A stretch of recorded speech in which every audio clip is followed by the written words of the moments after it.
Two men journey to the bars and restaurants of Scandinavia to find amazing beers, always with the same question. Hey, what's on tap? It's time to find out. Welcome back to What's on Tap podcast. And today we're talking about cellaring. Yes. Not celery, but cellaring. Although we could do celery as well. How do you feel about celery? Actually, I'm not a huge fan of celery. I'm not either. It has a weird astringent flavor to it that makes my mouth numb. Yeah. And therefore, I really don't like celery raw. And then cooked and stuff, because it doesn't break down, it's so fibrous that I have to dice it really, really fine. Yeah. So when I see somebody is like, I see like these restaurants like, braised celery, I'm thinking that could not sound like a worse thing. And to charge me like 100 crowns for braised celery, which is like just limp celery, it just sounds disgusting. I don't understand how that's a thing. Well, the only way that I can enjoy celery is when you have it with some sort of dip. Mm-hmm. Yeah, and a lot of dip. Celery sticks with a little bit of dip. A lot of dip. Not a lot of dip. Yeah. A lot of dip. Yeah. A lot of dip. Yeah. Then it kind of works. Okay.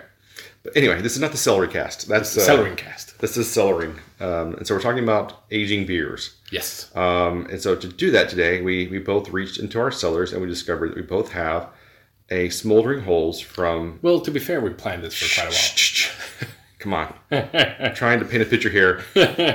You're scribbling all over like a drunk 3-year-old. Yes. We decided to reach into... That's a thing. Yes. It could happen. Anyway, so we reached into our cellars and we both brought out our Smoldering Holes. That does not sound right. Nope. From Warpigs that we picked up in 2016. Yep. So they've had a good year to age. And we were together when we bought these. And we picked them up pretty much a year ago. Yeah, basically. I believe it was December 2016 that we picked them up. Great. Yeah. We timed this right. Yeah. And so I got the Bourbon barrel-aged Imperial Stout with vanilla beans. Yep. I picked up the Smoldering Holes as well, but it's the Eagle Rare barrel-aged Imperial Stout. All right. And so we thought, hey, it would be fun to bring these bad boys out, do a little side-by-side comparison. Side-by-side comparison. It's kind of a variant vertical instead of an age, year-to-year vertical. Yep. And just see how they taste different, what the differences are, and kind of talk a little bit about cellaring because we are both, beer snobs, and so that means that we collect beers and we have them squirreled away like squirrels put nuts away in the winter, and then forget what we have, and then have to go and dig out and go, oh, I didn't remember having this. I discovered I have like 2 or 3 KBS from 2016. Oh, really? Or 2015 even maybe. I didn't remember I had. Yep. So hooray! Well, and I have a 2013 Curmudgeon. I know. I don't know why you're sitting on that one. That does not seem like a beer that you need to have for 4 years. I know. It's just I haven't come around to drinking it yet. All right. Okay, but today we're gonna deal with these 2 beers, and we're talking a little bit about cellaring and what we deem cellar worthy and what we deem not cellar worthy. Yep. And how we judge when things are right to drink. And they always say when you're picking a beer that you might want to cellar, you want to buy one fresh. And then one that you put away. Well, you buy both of them fresh, and then you drink one fresh and put. Well, yeah, that's what I meant. Yeah. So just wanted to clarify that. Thank you. I think it was implied, but sure, whatever. Okay, so we've had these we put away for a while, and this is the Smoldering Holes is kind of one of Warpigs' premium beers, Imperial Stouts. Yeah. And in fact, they put out 4 editions of this year, whereas last year I think they just put out the 3 editions. Was it 4 this year? Well, you've got the regular. Oh yeah, you've got the regular bourbon, aquavit, and rum. Rum. Yeah. Right. So at least 4. Yeah. In the past, they've had with coconut and sherry barrels and one other type. Mm-hmm. I saw it on tap. So the bourbon one came last year. Yeah. The bourbon one came this year as well. Yeah. So it's a repeat. Yeah. But yeah, I'm really excited about these. I had I actually tried the bourbon one on New Year's Eve last year. Okay. and I believe I gave it a 4.25 back then. Okay. But just looking at the averages on Untappd right now, I think the bourbon one was like 4.46 or something. Something like that, yeah. And the Eagle Rare was 4.58. Yeah. Something like that. So, I mean, they're really close. So I guess we'll see which one we prefer. Which one we think. Yeah. All right. So when it comes to stouts, how long do you like to... First of all, how do you decide what kind of stouts do you want to put away in your cellar? Well, anything that's barrel-aged and high ABV is worth cellaring, in my opinion. So, and especially if you try it fresh and it's really sharp on like the barrel notes, then it can usually benefit from a bit of aging. Get all those barrel flavors to blend out with the rest of the beer. Yeah. It's also the same with if it's a heavy stout. If an imperial stout is heavy on the adjunct, maybe one or two of the flavors actually stand out quite a lot when it's fresh. But if you wait a bit, then maybe those flavors kind of mellow out and some more complexity comes out. Okay. But I mean, of course, it all comes down to preference as well. I mean, if you like your stouts with heavy adjunct flavoring, then you should probably drink it fresh. Yeah. Yeah, and I mean, by and large, when beers are put on the shelf, they're meant to be drunk fresh. That's the reason why they're released when they are. Yeah. But as we've seen over time, some beers actually do improve with age, whereas others do not. I mean that, as I said, it all comes down to preference, right? I mean, then maybe, of course, with a couple of years of aging, you're getting a bit of the like oxidization for it. Get kind of like those sherry, like port wine notes a little bit. If you prefer that, then sure, by all means, just cellar your stuff. Well, yeah. When it comes to stouts, do you have a general time frame you like to cellar on? Well, with stouts, I think for me it's usually, well, if it's a stout that I want to cellar, I think it's usually between 2 or 3 years. Maybe 1, 2, 3 years, depending on what it tastes like fresh. I haven't had the Eagle Rare before, but I've had the Bourbon one before. Yeah. So that's kind of where I based my decision on wanting to cellar the Eagle Rare for a bit. Okay. And these are waxed dipped. Yeah. So therefore they're meant to be aged a bit longer. In fact, the bottle says best before 2021 on the Eagle Rare. 2021 here as well. Yep. So that's quite a long. Yeah. I mean, that's 5 years time. Yeah. So. And for me, I think a sweet spot for at least what I've seen is really in the 1 to 3 year period for most stouts. Yeah, there's a few that can go longer than that, and even what we've seen with, say, people that have done the complete vertical on the Bourbon County and Black Tuesday, for example. Yeah, I mean, we had the first brewery announce that we did. We had a 2000 and it was either a 2009 or 2010 Black Tuesday, and I mean, being at, I think that was 18% something, still 17 or 18%. That was just beautiful as well. Yeah, and those are extremely high ABV. Those were yeah. But I mean, 20. That had been aged 6 or 7 years at that point, but it was fantastic. Yeah, but at 21%, I mean, those can last much longer than say 10 or 11%. Yeah. Stout. Yeah, and for me, usually around 13% or so is kind of what I look for to start with, and then anything above that, I know you can just add almost like a year to every percentage as you go up. So this is 11, but because it's been wax tip, I think this has probably got another 2 years on it, and still be quite a great beer. I would say anything above like 10%, you're fine with aging. I don't know. Some things I feel like wouldn't age well at all. Like as we discussed, that depends on the beer as well.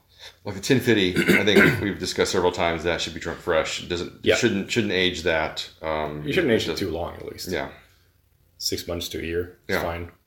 But that's also not barrel aged. So. No. I mean, barrel aged beers usually, they tend to benefit from aging a little bit. Okay. Yeah.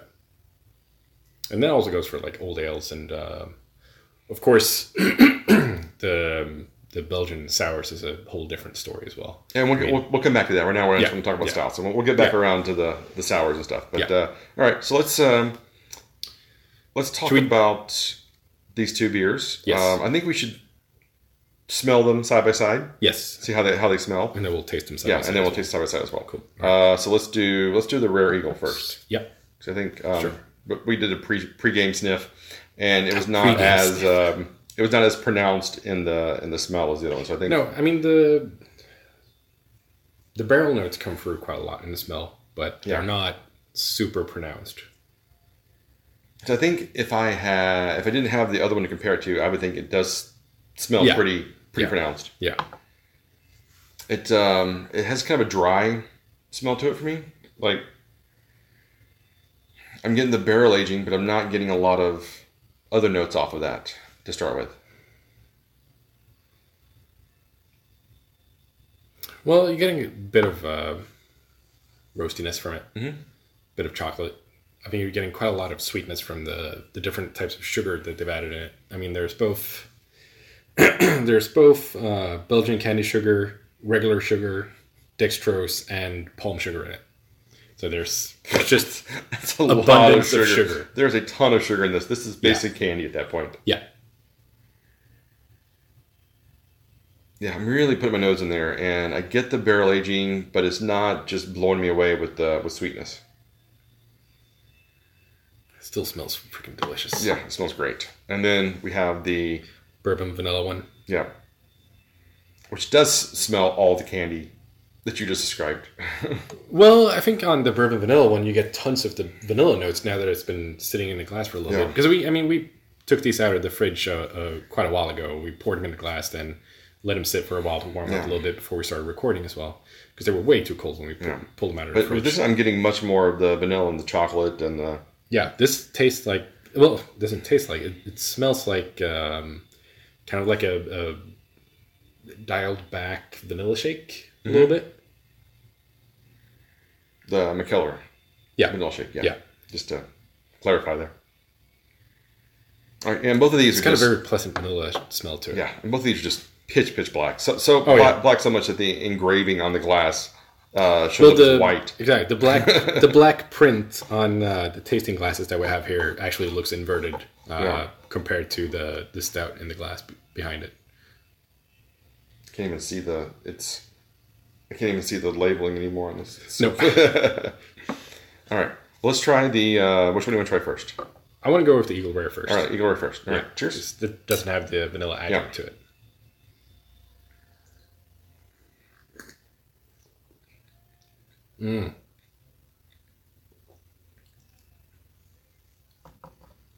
I would say that's a beautiful example of barrel aging. Yeah, it's smooth. You get the booziness on it. You get kind of like a coffee aftertaste to it. Yeah, once it calms down. Yeah, and you give it a minute to aerate across your tongue. It's almost like the aftertaste of a really nice cortado or something. Yeah, I would say that's probably one of the best Imperial Stouts I've ever had.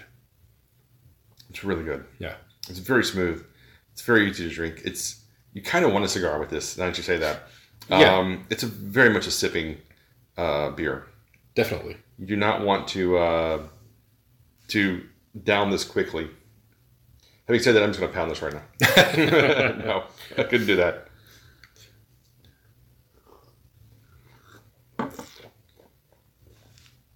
I haven't had, what was it, Eagle Rare Bourbon before, so I don't know what that tastes like or what that... I believe I tried it at Hey Maria once. Okay. Yeah. It's one of the premium bourbons. Okay. Yeah. If you say so. But I mean, I can't remember the taste of it enough to say that, oh, this tastes exactly like it came from an Eagle Rare. I'm getting some of the woody notes off of it too. Yeah. Like a bit oaky. Yeah. Which is really nice. It's a perfect barrel aging flavor to it. Mm-hmm. It doesn't show any carbonation in the glass, and when you poured it, it poured really flat. But there's a little bit of carbonation in the mouth when you agitate it. It's quite nice. If you agitate it a little bit in the glass, you're getting like a tiny ring of foam. Yeah, you get a little lacing on the sides. It's all around just a really great beer. Mm-hmm. All right, let's move over. It's one of the one of my favorite imperial stouts of the year. Of the year. So, and the year just started. So, it's all downhill from here. It's definitely the best imperial stout that I've had this year. Because it's also the only one. It's true. All right. Let's try the bourbon vanilla. Cheers.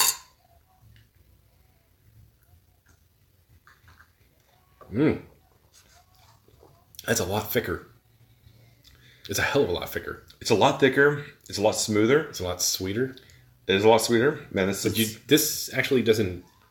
Where it smelled really bourbon barrelly, it doesn't taste very I don't get the alcohol burn. Like, I get alcohol burn off of the Rare Eagle one. Yeah. But I don't get any off of this one, hardly. It's just so sweet. Yeah. It's... And I think this is a perfect example of where aging it mellows it out quite a lot. Because I remember when we had it on New Year's Eve last year, it was quite heavy on the bourbon barrel notes. It was almost like too heavy barrel aging on it.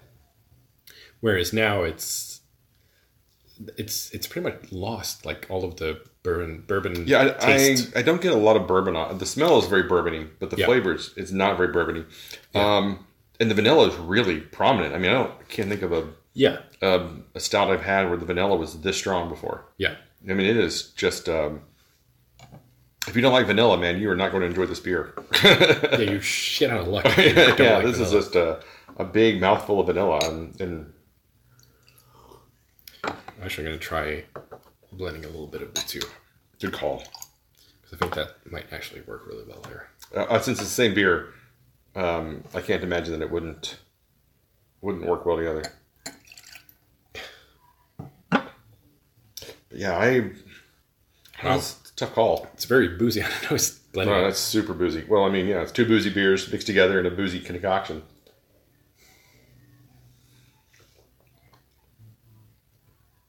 I think it balances each other out really well. Yep. So I think the winner is the blend of the two. Like, I like them both a lot. And again, this is going to be like a splitting of hairs here. And I have a feeling that you're going to like one a little bit more than I like one. I'm going to like one a little more than you like one. But I'm going to say straight off the bat, I like the Eagle Rare more than the bourbon vanilla one. See, I really like the subtle barrel aging notes on the Eagle Rare. And I think the bourbon vanilla, the vanilla is taken over a little bit too much now. And it's a little bit too thick as well, if you can say that about an Imperial Stout.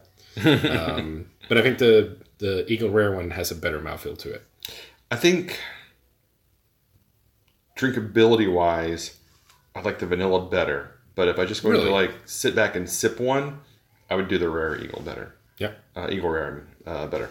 I think it's a little more delicate because it doesn't have that as heavy a mouthfeel. Yeah. But if I had to drink one again, I think I would pick the vanilla one, which is kind of how I felt this was going to play out. Okay. I'm totally the opposite. Yeah. I think this comes down to personal preferences. Yeah. I mean, it always does. Yeah. So, but I would take the Eagle Rare over the bourbon vanilla any day of the week. Should I take the mixture of the two? The mixture of the two is really nice. Because, I mean, the Eagle Rare introduced some of the barrel aging back into the beer. And it gets mellowed out like the vanilla notes a little bit. Exactly. To turn out to be a really and it rounds out the Eagle Rare a bit. Yeah. You get like a good balance of sweetness. Where I think that the Eagle Rare is missing a little something. Yeah. Like I like the oakiness. I like the barrel agedness of it. But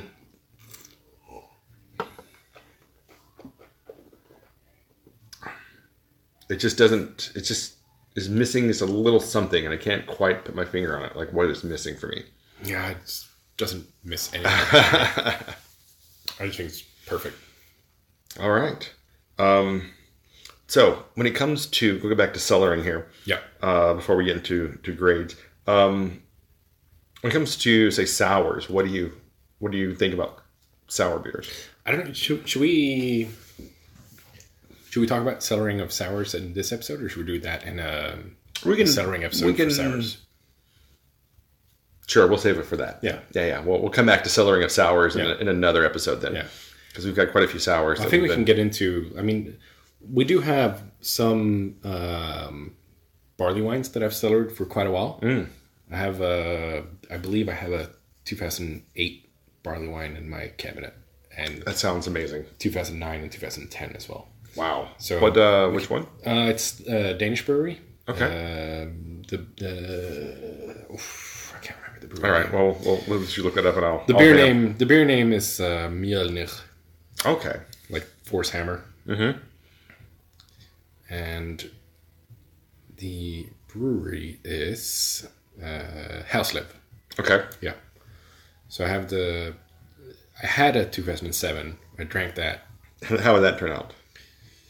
It was really freaking nice. Yeah. For me, when it comes to like traditional beer styles, the barley wine needs to age the longest. Yeah. I think when they're fresh, they're just so flavor forward and they're just so raw. And they're extremely, well, usually they're quite high on like alcohol heat and Yeah. alcohol burn. Yeah. So I think they actually need quite some time. But yeah, I think I have the 2008, 2009. I both have I believe there's a Brett version, 2009 as well. Really? A And Brett barley wine? Yeah. Wow. I've never heard of that before. Should be quite interesting. And I believe I have a barrel aged 2010 and a normal 2010 as well. So what would a Brett do to a barley wine? I don't know. I've never had one before. But Okay. I mean, in my mind, it would, since Brett kind of chews up all the sugar in the wort. Make it very dry. Yeah, that's what I'm thinking as well. Because barley wine is pretty sweet. Yeah. Yeah, so that'll be... They're usually extremely sweet. Yeah. So I'm thinking that a Brett version would be quite dry, maybe not as sweet as the other ones. But I mean, we'll see when we drink it. Yeah, definitely. Yeah, I mean, I've got quite a few barley wines. It's one of those styles. It's not my favorite style, but somehow I end up keep buying them for some reason, and it's not intentional. It's just one of those things like, oh, I need to get that beer, and then it's a barley wine. Great. And I just always like, oh, I'll put that away for the next 3 to 5 years and For a minimum. while. Yeah. Yeah. Because you bought quite a lot of them in Italy, right? I did buy a few, and I don't know. Because it was one of the things that you said on the Italian beers episode. There was like Every brewery had their own barley wine, which is again still really weird to me, even though they have a plethora of barley apparently. Yeah. But it's not like I said, it's not a style that I particularly like. But you know, when you're in an area where everyone makes one, you figure that they've got to be doing something right. Yeah.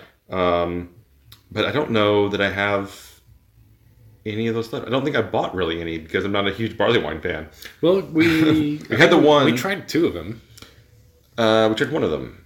Oh, it was one The of Bruton, the big bottle. Yeah. The Berifico Bruton's Saint Rena. Yeah. That was pretty good. Yeah. That was the one that was just so heavy that I mean you would have to be like 6 people to share that bottle. Yeah, it was a big bottle between 3 people. I don't think we finished it. No, we definitely didn't. So as these get warmer and they breathe a little bit more, I think that the vanilla one's getting a little sourness to it. Maybe? No? No. Okay. No. I think it's getting a little bit more of the roasty characters, but it's not getting sour. Okay. It's getting some of that roasted bitterness to it. Yeah, maybe that's it. Yeah. And the Rare Eagle's still very pleasant. I don't know, maybe I'm changing my mind on this. Yeah? As they warm up a little bit, I think the Rare Eagle is becoming more balanced. That's what I said. Yeah. All right. No, I still think the vanilla one is a little bit too sweet. I mean, it's super sweet. Yeah, I think it feels like you're getting all of that sugar in there. Yeah. Whereas in the Eagle Rare, it's not sugary at all. You get like a good sweetness to it, but it's not. The sweetness doesn't kind of overpower the barrel aging notes in it. There was an ingredient. I want to see if it's in both of them here. What is that last one? Palm sugar. Palm sugar. No. Oh, you below mean palm sugar? Oh, it's yeast. Yeast. Okay. Yeah. I had never seen the Danish word for yeast, so I didn't know what that word was. Yeah. Okay, well, that makes sense. Now you know. Yeah. I'll quickly forget that. Yeah. But I won't attempt to pronounce it. Gare. All right. Yeah. Okay. There you go. So it's just like it looks. Yeah. Okay. Well, whenever you put the AE combo thing there, I always get confused on how to pronounce that. Yeah. So what other stouts do you have in your cellar at the moment? What do I have in my cellar at the moment? That's a very good question. I've got quite a few stouts. I know one of the things that we both like to age are the prairie stouts. I've got a ton of prairie stuff.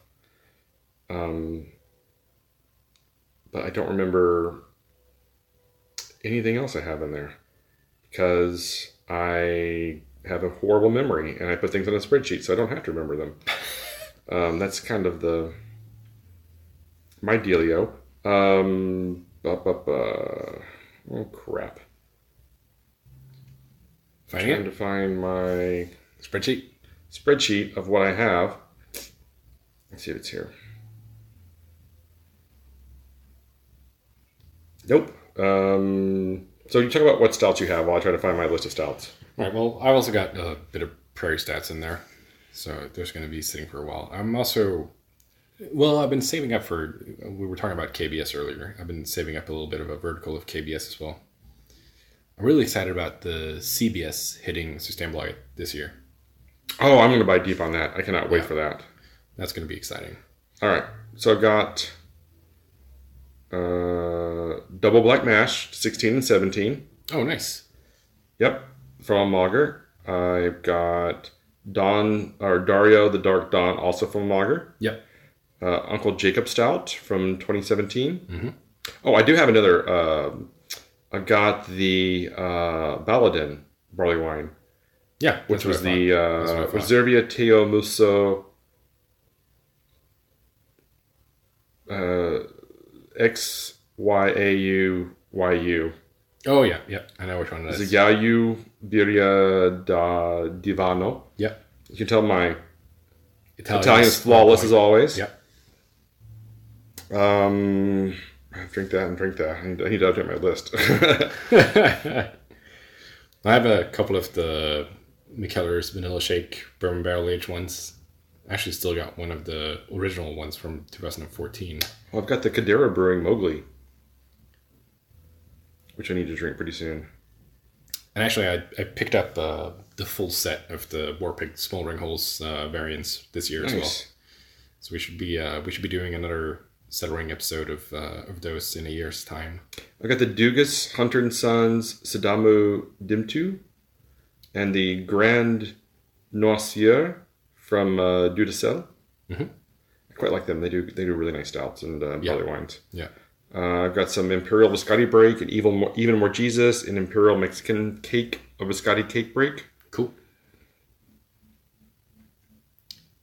I've got that Acadian Groove from Flying Monkeys, which you gave me. Still have a Speedway Stout Bourbon Barrel from 2014. That should be about ready to drink now. We've got that Beer Geek Brunch Barrel Series. I need to break out some time. Oh, you still have that? Yeah. Yeah, because I remember I got the bacon, smoked bacon one. Yeah, how was that? Well, we drank it together. Did we? Yeah. It was awesome. Yeah. Well, because I think it was the one that you bought for me at they had a release at the Mikkeller. Yeah. I went over and picked up a bunch of stuff there. Yeah. It was when the cycle release was. Yep. I got the Barrel Aged 1050, Celessi. Oh, you still have the 1050 bourbon? Mm-hmm. Nice. That's the one we had as breakfast before All In. Yep. Then I've got the Prairie Series, Birthday Bomb, Apple Brandy, Barrel Noir, Barrel Aged Bomb, Coffee Oaky, Paradise, and Barrel Aged Bible Belt. Mm. So we still got some tasty stuff in there. Oh yeah, 20th edition bitter chocolate oatmeal encore from Stone. I still have a 4-year Sierra Nevada Narwhal vertical. Yep. I've got quite a few Thomas Hardy L's too. Yeah, me too. I got the Blomer y Madeira, which is a 2-oil beer. There's a couple of Stone Old Guardian barley wines, 14, 15, and 16. Yeah, that's pretty much it. Yep. So quite a few stouts in there to try. Yeah. A lot of high ABV. The Black Tuesdays as well. We each have one of those. Oh, yeah. 2016 edition. I really want to have more of those. Yeah, I wish we could get our hands on more. Yeah. Gotta trade for those. Yeah, we do. We'll see if we can find someone that has a couple of different vintages of Black Tuesday. Because, I mean, we both have the Cantillon Blueberry bottles to trade for those. So if any Americans are listening to this, then if you're sitting on a bunch of Black Tuesday vintage, then and you want some Cantillon Blueberry, then you know where to where to go. All right. Rating wise, this is really, really hard. Actually, I don't think it's that tough, really. I just had a sip of the Eagle Rare. It's coming up to temperature even more, and it's just absolutely beautiful. All right. And now I just had a sip of the Bourbon Vanilla, and I think the Bourbon Vanilla is actually kind of straying in different ways, depending on, like, as it warms up, it kind of, like, shoots off in different directions.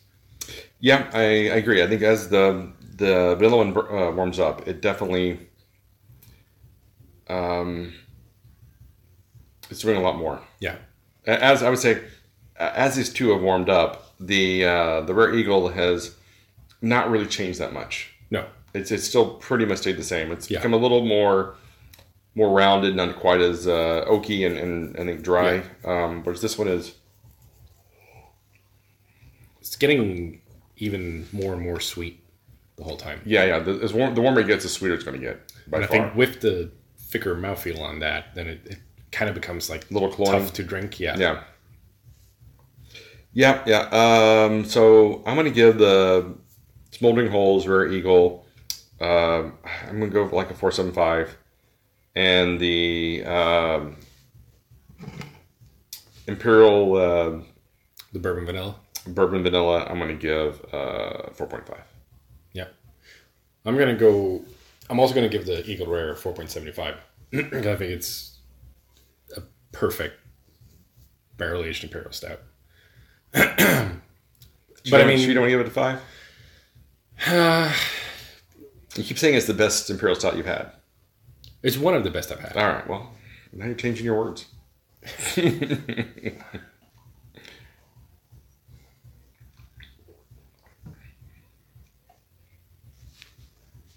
I think what I like about the Smoldering Holes just in general is that it tastes like a stout. Yeah. It doesn't taste like hugely chocolate. Yeah. It doesn't taste like hugely coffee. It doesn't taste... There's no weird adjuncts added to it. It's just a really good Imperial Stout. Yeah. No, you know what? I'm going to give it a 5. I kind of want to give it a 5 too. Yeah. I do, because I can't knock it on anything. Now that I think about it, I mean, it's just... I can't say anything bad about it. A great barrel-aged stout. It's a great... And like I said, it doesn't have any of the weird adjuncts to it that... No, it's not too heavy on the mouthfeel. It's not... There's no weird carbonation to it. The carbonation is perfect. Mm-hmm. The barrel aging notes are absolutely on point, and it's got no weird adjuncts to it, which a lot of stouts today have. Yeah. It's just a perfect barrel aged Imperial Stout. So I'm gonna give it a 5. I think I could give it a 5 too. Now that the more I think about it, and the fact that we take into consideration that it doesn't have any of those weird adjuncts to try to push it into a direction, I think that is, it's just an amazing all around beer. I can't fault this. Can't fault this at all. Nope. But I still think I'm going to go with a 4.5 on the vanilla one. I'm going to go 4 on the Bourbon Barrel Vanilla one because I preferred it better when it was more heavy on the barrel notes, even if it was quite a bit sharper. But for me now, it's just too sweet and too cloying with that heavy mouthfeel. So that kind of knocks it down for me. See, and the booziness is coming out a little bit more now that it's gotten warmer too. Yeah. For me, actually, for once, it's not a bad thing. It doesn't burn the back of the throat, but you can definitely feel it through the nose. Yeah. I'm going to go 4 on the bourbon vanilla one. You're so hard, man. Yes. Life has been cruel to you. Mm-hmm. All right. Cool. Yeah, so 2 amazing beers. I think that if you get the opportunity to buy a Smoldering Holes, you will be amply rewarded if you just sit on it for a while. Yeah. I think this is a beer that... Get 2 of them. Try one fresh. Decide if you want to barrel age. At 110 Decide Danish. if you want aged together. At 110 Danish per bottle. It's a steal. It is a steal. It is a really, really good deal. You're only going to be rewarded as time goes on. Oh, yeah. And I think that you're not going to feel bad no matter which version of this that you get. No, I mean, any version that you get. If you've never had a Smoldering Holes before, you're going to be super happy with any variant that you can get. So I would definitely recommend this stout to anyone who likes Imperial Stouts. Oh, yeah, by far. And whatever version you get is going to be a winner. Yeah. Yeah. Definitely. Okay, well, find us on what'sontappodcast.com, iTunes, Spotify, Facebook, Instagram. all of the above. Yeah. Other places. The interwebs. Yes. All right. Until next time. Cheers. Keep drinking.